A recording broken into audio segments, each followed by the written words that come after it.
everybody, welcome back to my channel, Chrissy's Point of View. I am Chrissy, and today we are continuing the series Success Laws from the Bible. So stay tuned.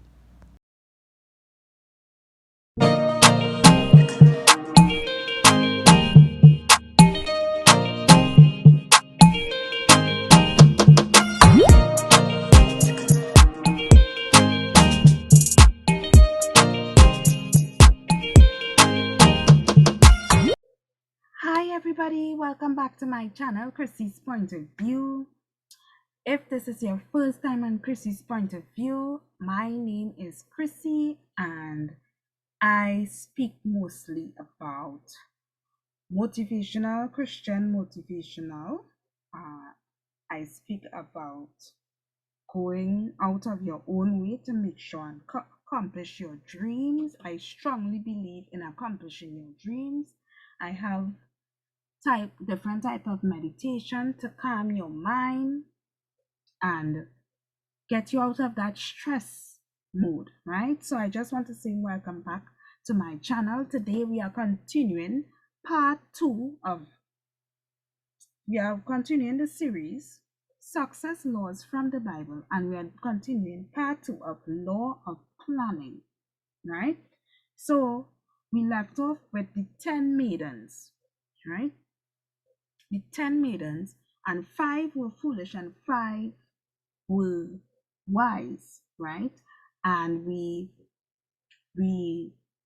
said that opportunities doesn't always arrive when you prefer it. So the wise maidens were ready when the bridegroom came, and the foolish ones were not ready.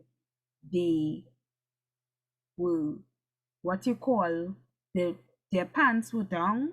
They were not ready at all. They needed more oil for their candles. They needed more oil. Not the candles, they needed more oil for their, I forgot, I think it's lamps, right? They needed more oil for their lamps, right? And the wise ones had their oil there already, right? So opportunities doesn't always arrive when you prefer it to. When it does, we should be ready, and we should be not wanting for anything. Prudence is something that prudence means to be careful, handling, wise, and practical matters. So it's important that you you're planning to be successful all the time, right? Matthew chapter 10, verse 16 says, Behold, I send you forth as sheep in the midst of wolves. Be ye therefore prudent as serpents and innocent as doves. Proverbs chapter 14, verse 16. A wise man feareth and departeth from evil, but the fool rageth and is confident. So, what I get from these scriptures is God advising us to be prudent. So you have to be smart, but be humble with it, right? And then Proverbs chapter 14, verse 16, speak about a wise man feareth. So in your going towards your goals, you don't forget God, because God is the person who give you power to get wealth.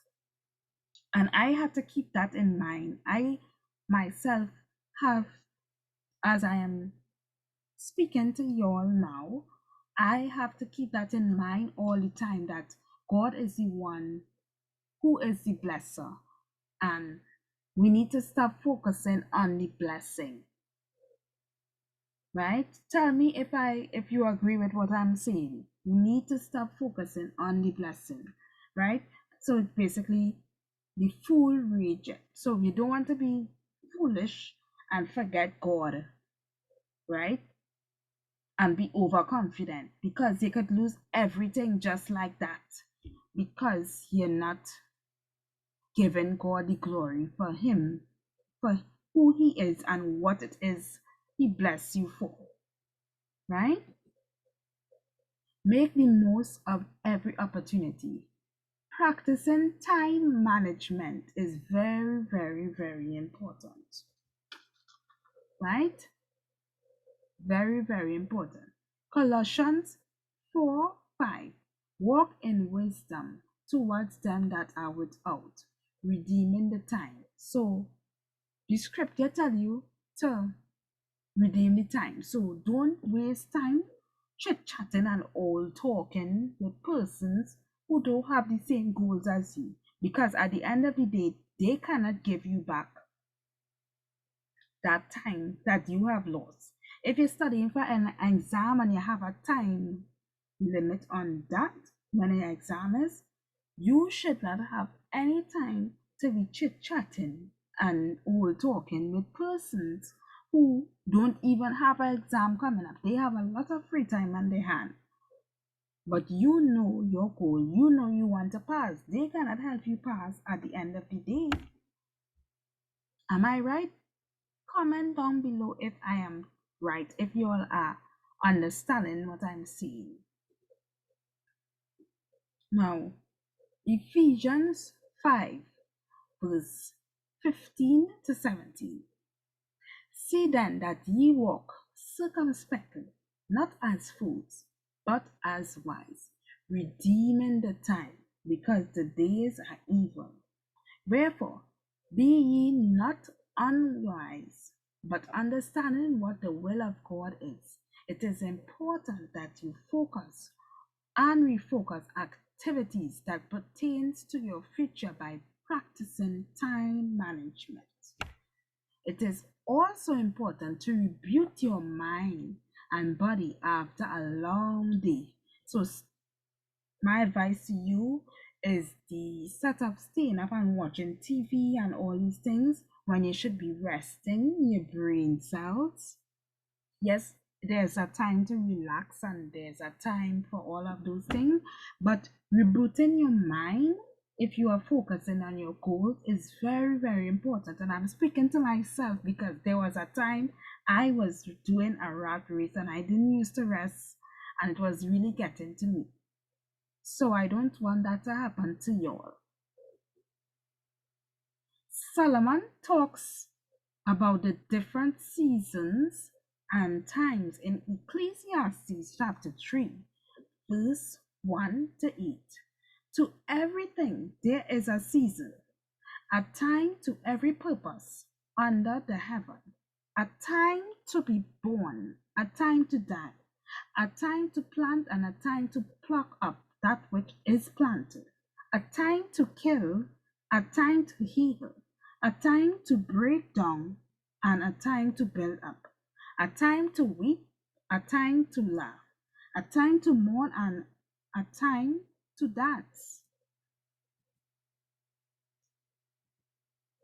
a time to cast away stones, and a time to gather stones together, a time to embrace and a time to refrain from embracing, a time to get and a time to lose, a time to keep and a time to cast away, a time to rend and a time to sow, a time to keep silent and a time to speak, a time to love and a time to hate, a time of war and a time of peace. So you have to know your time. A timetable or a planner is designed to help you manage your time wisely and keep you accountable towards accomplishing your goals and all your activities. So you wouldn't get underhand. You wouldn't be running around like a headless chicken. Oh, I forgot to do this. Oh, I forgot to do that. And all these things. Practicing time management will also prepare you to leave room for any problems or issues that may occur and give you time to come up with a suitable solution. Right?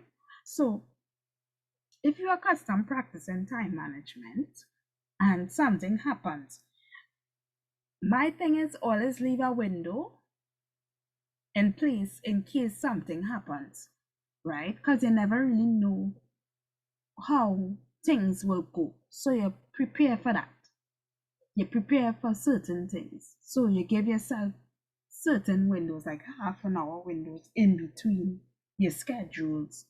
Or if an hour, you have to give yourself extra, give yourself extra an hour.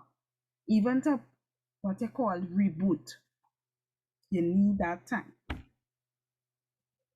right? A little advice as I am closing. Learn to say no to invitations that don't fit your timetable, because any additional commitment you may agree in squeezing in could cost you a lot, right? So if you agree to an event that it is you know that you don't really have time to, but yet you're squeezing in, and physically your body tired, it could cause you a lot, right? You could end up getting sick because your immune system will start to break down because you're feeling weak and sick, right? Or you force and go to the event and it rain falling, right? So you put yourself in all these different things just because you want to please the next person. So that, for me, I have learned to say no, I cannot do this, no, I cannot do that, because you have to know how much your body could take, right? Then if you try and squeeze and do too much, your family could start suffering from, like, basically you not giving them enough attention because you're trying to fill in too many things in your timetable and you don't have time for them. So they start to feel neglected, right? And one last thing, if you fail to plan, remember you are planning to fail, right? If you fail to plan, you are planning to fail, right? Look at this illustration here. Plan, do, check, act. Plan, do, check, act. So I thank you very much for tuning in to Chrissy's Point of View. Don't forget to like, share, and subscribe. I have left, if you are interested in planners, diaries, dream journals, gratitude journals, I have left that link at the bottom of this video for you, right? I hope to see you next time. If you have not checked out the other videos with success laws from the Bible, please do. I will leave in a link of that somewhere above there. And I see you next time on Chrissy's Point of View.